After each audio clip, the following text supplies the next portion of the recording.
Alright everybody, welcome to another episode of UFC Weekly. I'm here with the UFC president, Tyler James, and we have a special guest in the house, light heavyweight competitor, a man who is currently, I believe, 4-0, Carbon Carnage. Welcome to the podcast. Yeah, man. Thank you for having me here. Yeah, Of course, for sure. bro. We haven't had a guest since we had Neo like 2 or 3 months ago. That was the King in Chief podcast before we started recording this. But No. yeah, That was UFC Weekly. was it? Yeah, I had him on UFC Weekly. I don't remember that. I must have been high. Yeah. Yeah, no. But Carbon, what a career you've had so far, man. You've been tested in one of your fights. You've had pretty convincing victories, man. 4-0, bro. What do you think of the game so far? What do you think? Well, I'm not gonna lie, like, it really, I think it's been like 2 years in the making, because we're, go into what we're doing. He'd always pretty much let me know much into the pro wrestling circle that I didn't really consider it. I thought it was, just too late for me to do it, because I feel like everybody's been already established there. But given that it's quarantine now, and apparently you can do pretty much a lot of things, like when you're at your house, my pro wrestling credentials definitely helped me out. But it's a whole different sport, dude. It's very hard to get good at. But I got the right people to train me. Drizaz, Augustus, he's the current #1 pound for pound, I believe. Yeah. And I have a really good sparring partner, so because they're the reason why I'm still undefeated. Yeah, I mean, for sure. That's the guy. That's really the guy. That's really the guy to train you. That's the guy that helped me out as well. Like him and Saleh and Tyler, of course. These were the guys that helped me out a lot when I was trying to get good again. into a grapple machine. Because I started off in MMA good without even grappling. Like I started off with like a what? What your record? What was my record before I started grappling? It's like. I think you were alright, so you had the Connor fight, you had the Teddy fight, that was 1-1, and then you beat CJ and a couple other guys 3-1. You were 4-1 going against Alex Yeah. went 4-2, beat Pele, and then Karif, you're 6-2. I think Cynical made you 6-3, and then Beat Gus. Yeah, then you went in the heavyweight tournament.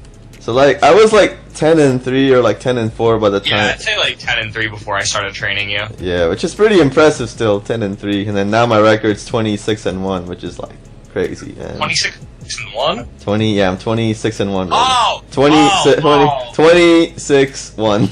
There we go. Dude, you confused the shit out of me for a second. Really good fight. If I was 26-1, I'd be pound for pound #1 right now. Oh, yeah. 100%. 100%. Yeah. And it's crazy because the thing with Driz as well is that I didn't even know he was, the position he's in, the ranking he's in. I just remember just going into the gym and sparring. Yeah, when he first started training me, he was kind of flying under the radar. No one knew how good he was really. And then he beat Cubby, he beat KD, and then he just started rising up like crazy. He's got a lot of notable wins under his belt, bro. Yeah, I think the time when he beat KD and Cubby is when he really started flying up. That's when people really started paying attention to him, and then when he got into that feud with Connor. When he feuded with Connor, I knew he was something special, because he put Connor away. He beat him the 2 fights after the first one, the second and third fight, after the decision. Driz came back, he whooped him 2 rounds, knocked him out in the second, and then the third fight, he beat him down for 4 fucking rounds, taunting him and everything. It was crazy.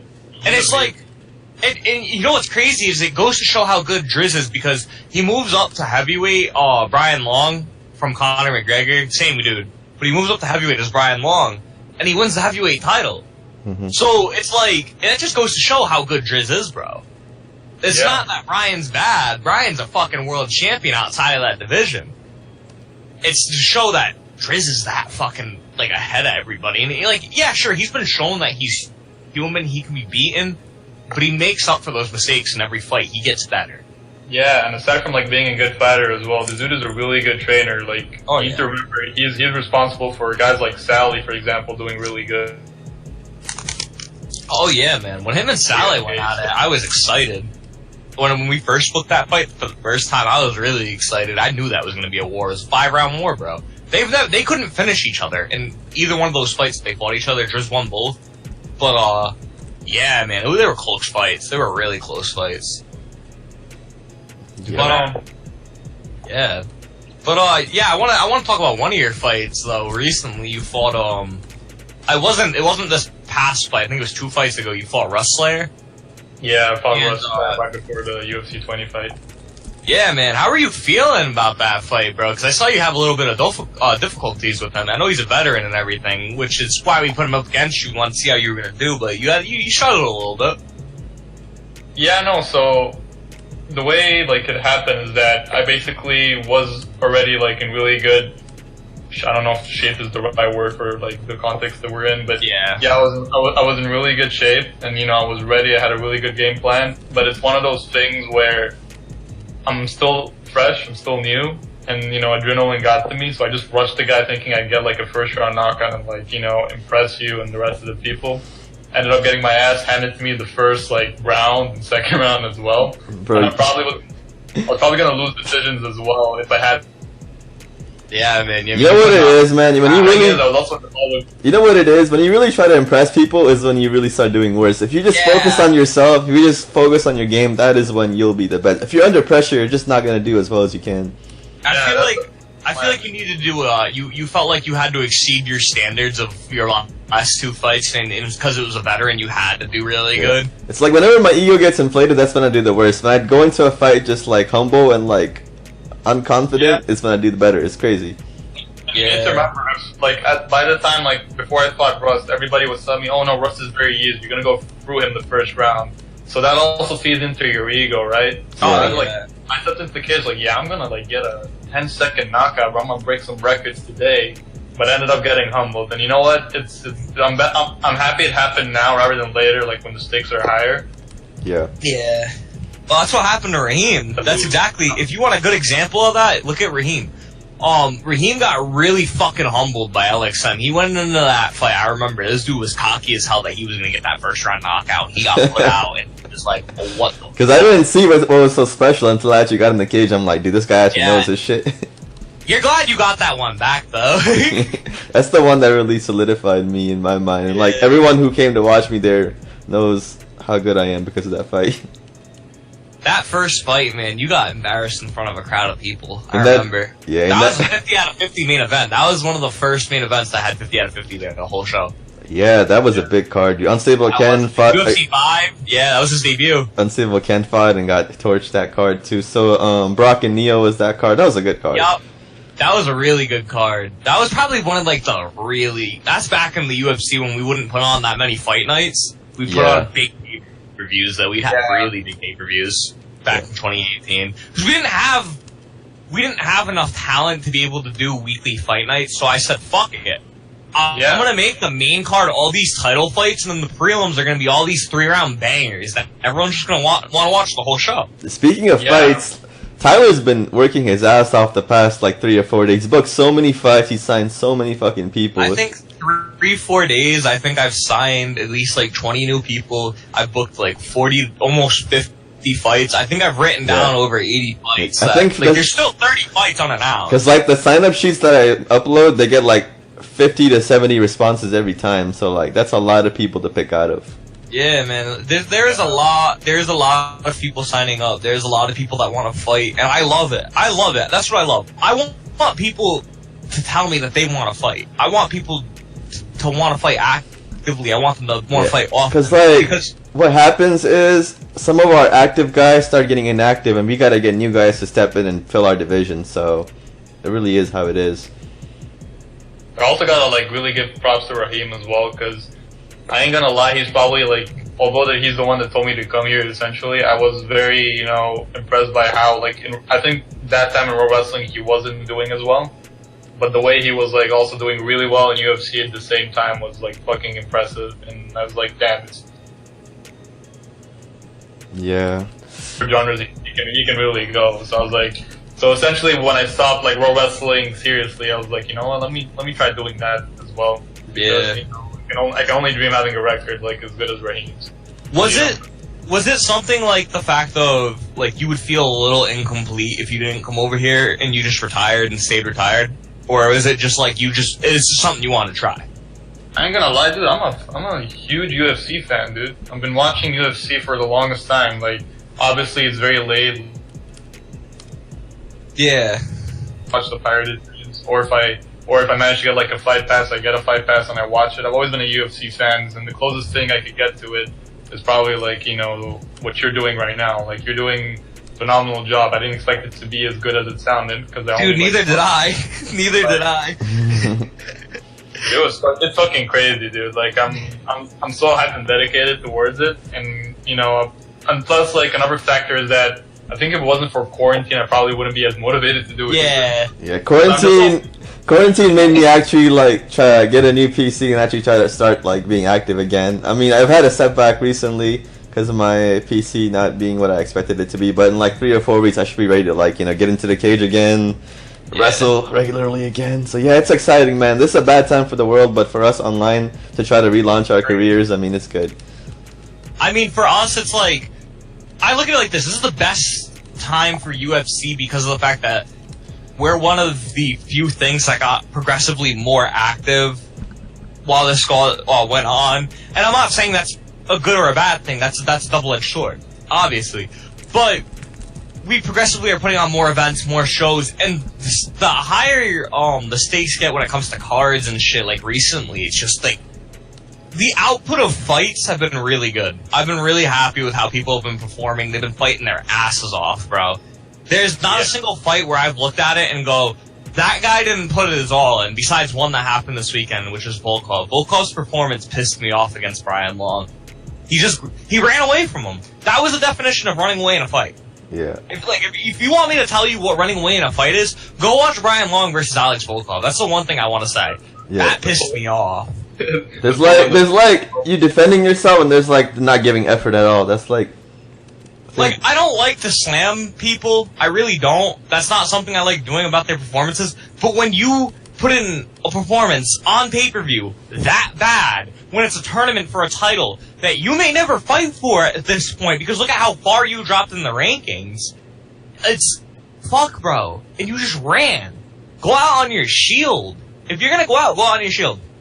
If you know you're going out, stand and bang with them. That's what I would do. I don't care if I get embarrassed because I got put out. I was still fighting till the end, bro. He was not fighting till the end. I feel like the referee, like, if there was a TKO call, that would have been it. He was very timid. He was very timid, and when he did engage, it was bad. Yeah. Some people, man. Some people, like, they have the push and the pull out, and they don't use the punch even once, and they just want to like make the rounds go for no reason at all. Like, literally the point is to get yourself healed up and then go back at it. Of course. And if you don't want, back to square one, no problem. Alright. But really quick, I have to head out and do some things. But with between you guys, I know it's gonna be great. I'm sorry I gotta run, but yeah, it was good talking to you guys today. Good talking to you, Carbon, as always. And we'll definitely do it. Definitely gonna have him on again at some point. Yeah, for sure. Because he might be a champion in the near future, so we'll see. Yeah, I can totally see that. All right, man. Peace out. Stay safe. See you, Tyler. All right. So before we get to previewing some upcoming fights, I wanted to run through some UFC 20 stuff real quick. Just a quick rundown. Wasn't that eventful of a card because of a few no-shows plus a few lackluster fights. A lot of round 1 fights, as you may have noticed. But yeah, we had Tommy Smith Jr. defeating Dylan Brown 102 into round 1 via KO on Dylan Brown and Tommy's MMA returns. Pretty lackluster. I expected better from Dylan, but Tommy is a monster, and he's gonna be a champion. I'm telling everybody this right now. Whoever's gonna like listen or watch this, he's probably like pound for pound the best striker right now, in my opinion. Tommy? Tommy's a really good striker, and like once he gets like the grappling figured out, he's like unstoppable. Yeah, before Tommy used to be more of a grappler, but I feel like he's worked on his boxing more on his time away from MMA, so that's good. Hopefully he can discover the grappling touch as well. disappointed for Dylan to lose that, but it is what it is. Just a return. I'm pretty sure he'll bounce back into it. He's really good at this stuff. Yeah, no, at some point he also almost had Tommy beat, so props to Dylan too. Yeah. Dave Dimtista defeated Paddy Dublin 57 seconds into round 1 via KO on Dimtista's MMA return. He's now 4-1 or 5-1 now, and he's pretty much lined up as the next contender to Sally already because of how weak the bantamweight division is right now. Not saying Dim is bad at all. He is really good at MMA. He is one of the better wrestlers who have crossed over to MMA, but the bantamweight division is kind of lackluster right now. So we'll see how Dave does against Sally. It's gonna be a big challenge for him for sure. I think this is where Dim is probably gonna realize that there's a huge once you reach a certain level, grappling is gonna help you a lot during just fights and stuff because Yeah. Striker obviously his pro wrestling background. Yeah, Dave has beat Sally before, but that was in late 2018, I believe. So these guys have not fought in a long time. They fought twice, I think. The first one, Dave won by 1 HP. Literally, one of the best fights I've ever seen. Literally, Dave won by 1 HP. Second one, Sally won quite comfortably, so we'll see how this one goes. Let's see. Preliminary card, I want to go through some fights as well. Carbon Carnage defeated Jack Flight 1 minute and 6 seconds to round 1 via KO. Was that one easy for you? I wasn't there for it. That one, in all honesty. I'll tell you right now, it was one of those things where after down and talk with Grizz about what I need to work on, and really from what I picked off from it, from the conversation with him and the spars, I just gotta stick to my game plan and stay composed. And that's what I did really, and I ended up winning very convincingly. So if that's gonna continue, yeah, so be it. I'm not gonna rush anymore. For sure. Anton Cena defeated Karef Villanova minute 20 into round 2 via KO. That was dominance. It might have been into round 2, but that was a dominant performance by Anton. I'm really impressed. He just moved up to heavyweight recently, and that's a big statement, defeating a guy who's been a contender for nearly 3 years now in Karef. Yeah, from a sparring standpoint, Anton is a very frustrating guy to try to take out, or better yet, try to defend yourself from. He knows how to grapple just as good as he knows how to strike. So. In all honesty, I think Karef might need to move divisions, man. He's been a light heavyweight / heavyweight for nearly 3 years now, and he hasn't won a belt yet, which is surprising because he's had 2 or 3 title fights by now, but he just hasn't won the belt. I mean, I don't blame him totally. 2 of those fights were against me, so I can't really be oh, he's fucked up completely, but I mean, he really should be a champion by now. He might need to move divisions just to reach his potential. Burying the talent in both pro wrestling and UFC. Sorry, man, just have to do it to Karef. He might need to move divisions, honestly, just because of how competitive the heavyweight division's getting. And just the fact that any light heavyweight can move up at any time. The light heavyweight division is a bunch of killers as well, man, so... Oh yeah, for sure. The division, the division I'm in right now is full of probably one of the best in my opinion. I think a lot of killers in that, for sure. But other than that, when you look at the people, you got Jam, J-Truth, we're gonna talk about his fight with Jameis a bit later. And you got Gamer Cart, we got fucking Jameis the champion, we have a lot of people that are just and we also have Cynical in light heavyweight division. A lot of people forget about that, so it's a very strong division in my opinion. A very strong division for sure. Yeah, so I think Karef might need to move under light heavyweight eventually just to achieve his potential. Next up, Adam Card defeated James Rockhold a minute 57 into round 1 via KO. This was an upset, but not really an upset because it's James had the momentum coming into this fight because of his recent victories, the one over Tams and the one over, was it Robert Lopez or Vince Torres? I don't know who he beat, but that was a big one as well. But yeah, James has been pretty hot recently. Just was surprising to see him lose this one. From what I was told by him after the fight, his tools got mixed up. He didn't mix up his tools the right way before the fight, and that cost him because he kept pulling out the punch instead of his push. Yeah, that's a mistake. Yeah. That's a mistake that he has to really work on because a lot of people fuck up like that. It's something that you just have to learn to do before the fight. You can't ignore it. You have to just be in your comfort zone. Plus with James, I think, I don't think were you there? I think I called him after, I did call him after my fight. Call him out, and now we're gonna fight for UFC Fight Night 35. Yeah, that is coming up, right? Forgot.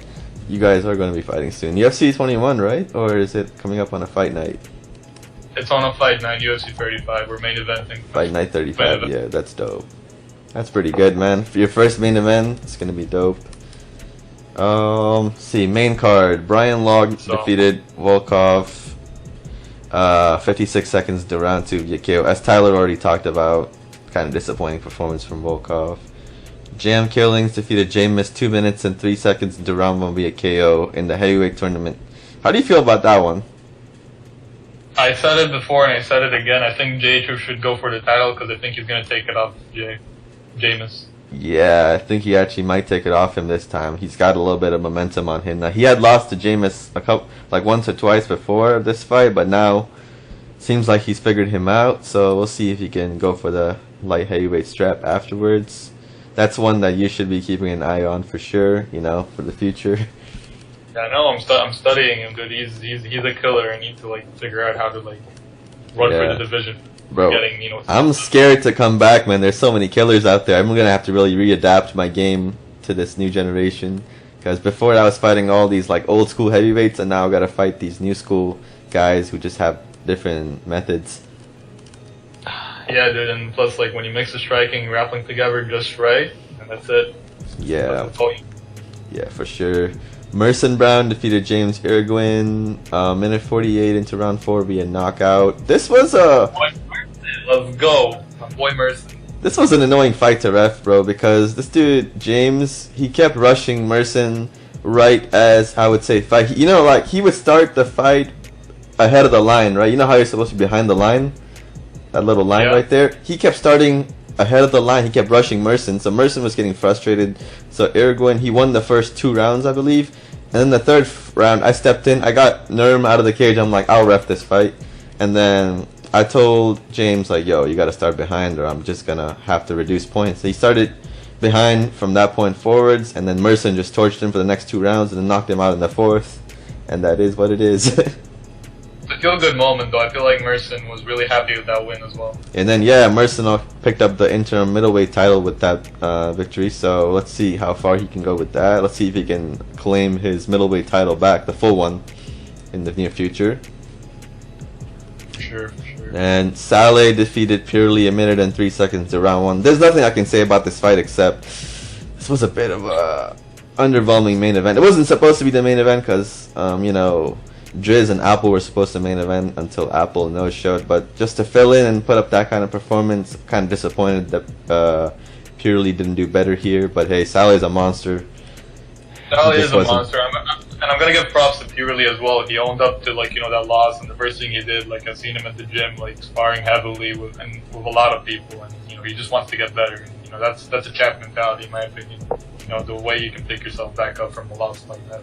Yeah. For sure. Purely, right after the fight, he called out Driz, which is crazy. I don't think he's ready for that, but the guy's a bit of a jokester. Yeah, he's crazy, dude. But you need those kind of people in the division. Yeah, you kind of do need those kind of people. In any community, you need the people who are cocky as fuck, because those guys can shock you on any day.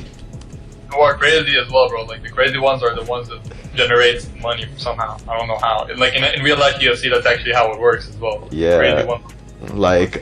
Ferguson and McGregor, those guys are big money makers. Same with Khabib. I don't know, he's not crazy as a talker, but he's just a crazy guy in the fucking cage. Nah, fucking what's his name? Colby Covington is fucking crazy. That dude is a whole. He's doing a gimmick pretty much, and he's making big fights. I know he got torched by Usman, but regardless, that was a pretty high grossing fight. Yeah, for sure. Now we got to discuss some of the upcoming fights that we have coming up, at least some of the big ones that we have, because Tyler's announced 40 or 50 in the last 2 or 3 days. So I can't go through all of them because that will take me literally 2 hours to go through. But let's see, we have main event. I'll probably be quicker. Yeah, go through some of the main events. Yeah, that's what I'm probably gonna end up doing. A notable non-main event fight that I want to talk about: Yvonne War versus Teddy Lashley. This is gonna be Teddy's first fight in nearly 2 years, so I'm excited to see that. It's a light heavyweight bout. I don't think these guys are gonna be contenders to you, but maybe if they grind, they will be in the future. Yeah, and fun fact, even Iwan was like my debut fight as well, and he really like made me work to like get that win because all I knew was striking, and this dude grappled the. Yeah, for sure. He probably was due to just being more consistent. There's a lot of pro wrestlers being booked, so I'm excited for the next few weeks, man. A lot of my guys fighting. Gonna see how these guys get on. Yeah. Let's see. We have. Where are the main events at? I gotta scroll up a long way. There we go. UFC 21 Night 1 main event is gonna be Jameis defending his light heavyweight strap against Max Payne. Ooh, that's gonna be a big one. Last time these two faced out, Max won by literally like 10 HP. Close ass fight. And with how much experience Jameis has been getting the last few months and how inactive Max has been, I think Jameis is gonna pick it up. What do you think? I think Jameis said after his loss to Jam is that if he loses the title, he's probably gonna go inactive. So that's how you know this dude is gonna go out in the shield if he's gonna drop the title. So definitely more dangerous than he does. Yeah, for sure. Let's see what else we got. Jamarcus Lakerson against JJ Daniels has been rescheduled for Fight Night 34 middleweight bout. That's gonna be big. I hope JJ can actually show up this time. I'm really looking forward to that one. I don't know if I've seen these guys fight before. These guys are both killers. So. Or I probably should tune into that fight because I never heard these names before. Or at least I don't know like the fighter names. I probably know the user. Yeah, it's Hardest Hit, and the other guy is just JJ Daniels. Oh, Hardest. Yeah. Oh, Hardest. Yeah, no, Hardest the killer, dude. I can't wait to see him fight. Yeah. We have, and then the co-main event of UFC 21 Night 1 is Samuel Nixon defending against Charlie Reef for the lightweight title. It's been announced that if Charlie Reef has to pull out of this fight again, then it's gonna be Jalen Randall Figures who replaces him here.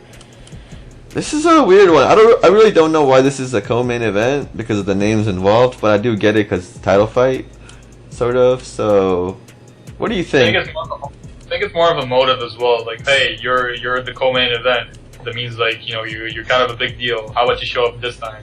I think it's one of those things where he's the big co-main event is what's luring them to like come. It's a nice like business strategy from Tyler to do. Yeah, I think Nixon's gonna pick up the win regardless of who he faces. But when Nixon comes up against a guy like Driz or a guy like if Tommy Smith steps into lightweight or something like that, then I think Nixon will end up losing the belt.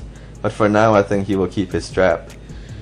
I'm telling you right now, dude. I said it. I already said it before, and I'll say it again. Tommy Smith is he's gonna make him. Yeah, for sure. Speaking of Tommy Smith, he has a featherweight title. Yeah. Speaking of Tommy Smith, he has a featherweight title bout against Ross Garcia as well on UFC 21 Night 2.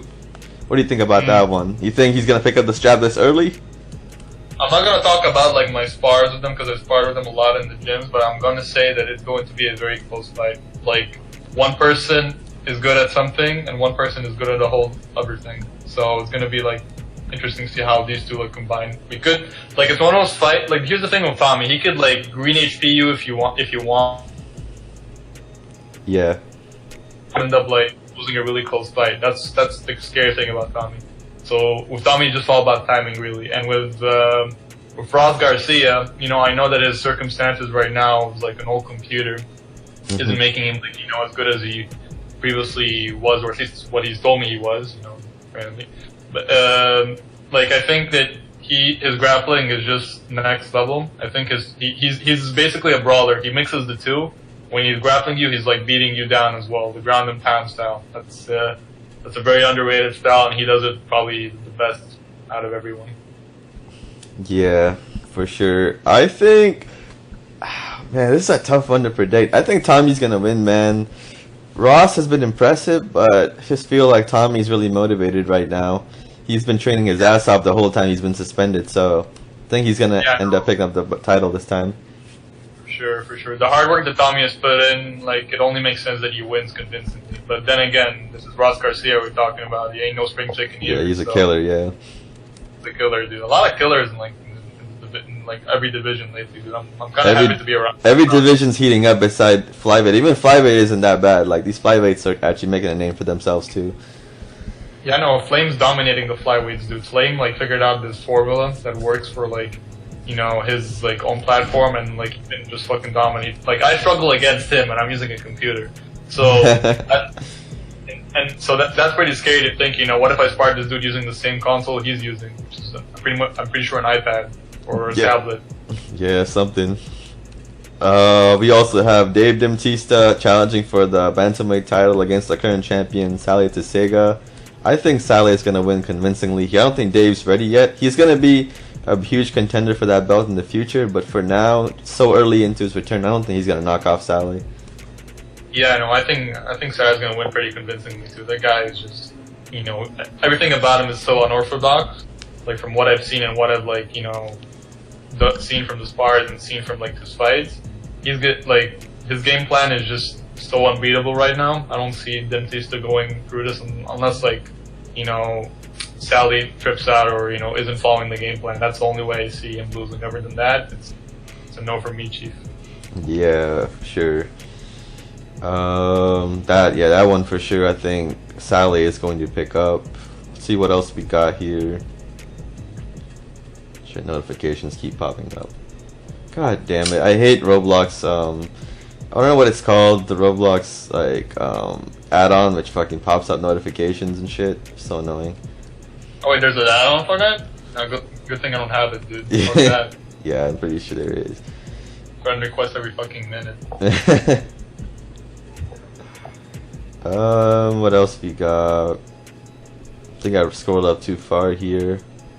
Oh, Dean Pratt versus Xavier Iden, main event at Fight Night 34, middleweight bout, 5 rounds. I don't know why it's 5 rounds, it's probably because it's the main event, but there's nothing on the line there.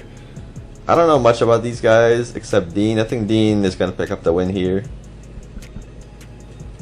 It's probably one of those things where those two, like, they have so much to risk or, like, lose that, you know, one of them losing or one of them winning will be either beneficial or bad for, you know... Yeah, I think the win will boost either one into the contendership for the middleweight title next, so that's a big one. Yeah, for sure. James Rockhold against Carbon Carnage is going to main event Fight Night 35 for the light heavyweight bout.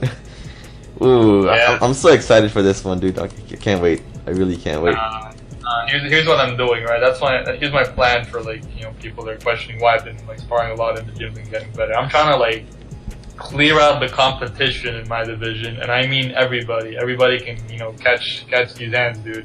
Neo, if you want to come back, you know, you heard it here first, dude. I want to step in the octagon with you if I beat James. And, you know, Times King, I know that your computer's broken too, but, you know, you're a rank above me. And if you're a rank above me, I'm coming for you. It doesn't matter who you are. You already know, dude. For sure, for sure. Brian Log and Anton Cena are going to face off in the semifinals of the heavyweight tournament at UFC 21 Night 2. Ooh. Apparently Brian Long was the first guy to beat Driz. That's what Driz told me. He's the guy that beat Driz. Like, yeah, but what happened in that fight was there was no cage damage on that night, so a lot of the fight results were fucked up. So yeah, Brian was able to have a lot more freedom in that fight, which is why he won. He was able to use his striking to the best of his abilities, and that's why he was able to win that fight. And then the next time they faced off, Driz did torch him, but hey, not saying Brian's a bum. Brian's beaten me twice, so I beat him once and he's beaten me twice, so he's no bum at all. I think he's gonna pick up this win. I think he will be the guy who eventually wins the heavyweight title, which means that means he pretty much never lost the belt because he got stripped of it, and I think he's gonna get it back. Man, from what I've heard as well is that, you know, from a couple of people, they said that back then he was probably considered the best, you know, striker around like most of them. So top strikers around the start of UFC were like me, Brian, and like LXM probably. Ooh. And Neo, and Neo. Those were the top strikers, and now I don't even know who the top striker is anymore. There's a lot of strikers. Everyone's getting better. Yeah, dude. And some of them have VPNs too. We have Vitas Augustus versus Apple Lopez main eventing Fight Night 34 for the welterweight title. This one had to be rescheduled because Apple couldn't make the last one. These guys are both champions, man. So this is a stacked fight. Yeah, was really upset about like him not showing up either because I think he stayed up pretty late for it too. Yeah, and Apple told Tyler that he was gonna show up, but I think something popped up and he couldn't. Which, I mean, that's fine. I know Apple's got a good heart. I know he didn't no-show on purpose, so. Yeah, for sure. As long as you let like the guy, like someone know before you're like not showing up, that'll be good. Otherwise, it's kind of a dick move because it's been scheduled like prior to a lot of things. Yeah, for sure. And I think that is all the fights that I'm gonna review for now. I think what I might do before, since I have a lot more free time nowadays, what I might start doing is, before these fight nights and these everything, all these other events start getting on the road, I might just do like a predictions channel or like a preview channel, but just me and Tyler and maybe even you just previewing these fights is what I might do, because you have so many fights to go over, and like I would love to preview all of these. I'll be more than happy, dude. And I'm the guy that kind of gets the inside info too, because I spar a lot in the gym given the quarantine circumstances. So I pretty much have seen a lot of different people showcase their skills. I know like spars aren't the actual, Yeah. 5-minute photo. Yeah, but they do help you prepare. Yeah. For sure. So yeah, before Fight Night 34 gets on the road this Saturday, I might do like a preview channel or something and go through some of the fights on that card, because yeah, there's a lot to go over. Same with 35, same with 36, and yeah, it's gonna be big. It'll be a busy month. Dude. Busy month. And then of course the big card next month, UFC 21, which is a 2-night card. First night Kids Rock, dude. Yeah, Kids Rock on night 2, I'm main eventing against Kids Rock 4 in my MMA return. I haven't fought in like 3 months. Yeah. And I'm surprised. Like I didn't know like Rosberg could still use their big names to like main event. I know Tans did that shit. Yeah, well, Kids Rock is just too big of a name. You just can't turn that down. Yeah, no, I hope he does. I hope like I don't know, Raheem. I don't know what your game plan is, but unless Kids isn't getting any training. He has been training a little bit. I gave him some tips personally because I want him to give me a fight for sure, because I know I'm going to be at my best again. So. And it's a money fight. Hopefully, Kids brings it. I know you already brought it to the table. Your record speaks for itself. But dude, that's a fight. That's a money fight I want to see. I know a lot of like UFC people hate pro wrestlers, and they hate their guts and they hate the fact they're really good at striking. But like it's a money fight. We bring attendance, man. That's all it is. We bring the attendance. These pro wrestlers, they bring all their friends. They boost our attendance. They show respect to us, so we should show respect to them back. Is what I really think. No, that's not what I've been saying, dude. Like when I first came in, I had a really hard time because I was known as the Carbon Carnage wrestler. So that was tough. But then it took me time to kind of what kind of person. Yeah, we just gotta show respect to each other, man. Like no matter where we're all from, unless someone's just a dickhead to you, you really should not disrespect them because of their background. Yeah, well, that's the case most of the time. They're just dickheads, really. You know what? Yeah, I mean. It is what it is, man. It is what it is. It is what it is. Alright, anyways, that's going to be all for tonight. I'm going to try to upload this tonight after I'm done with some of my Ro Wrestling bookings in the next couple hours. Then, before I start working on my schoolwork tonight, I'll upload this. And, yeah, I should be up tonight for sure. Thanks for joining me, man. It's unfortunate that Tyler had to go, but we'll have you on the show again another time for sure, man. It was good having you here. Yeah, man, I'm going to be more than happy to. Thank you for having me today. Yeah, for sure, man. Thank you for joining us. And everyone, peace out. Hope you all enjoy listening to this episode. And goodbye.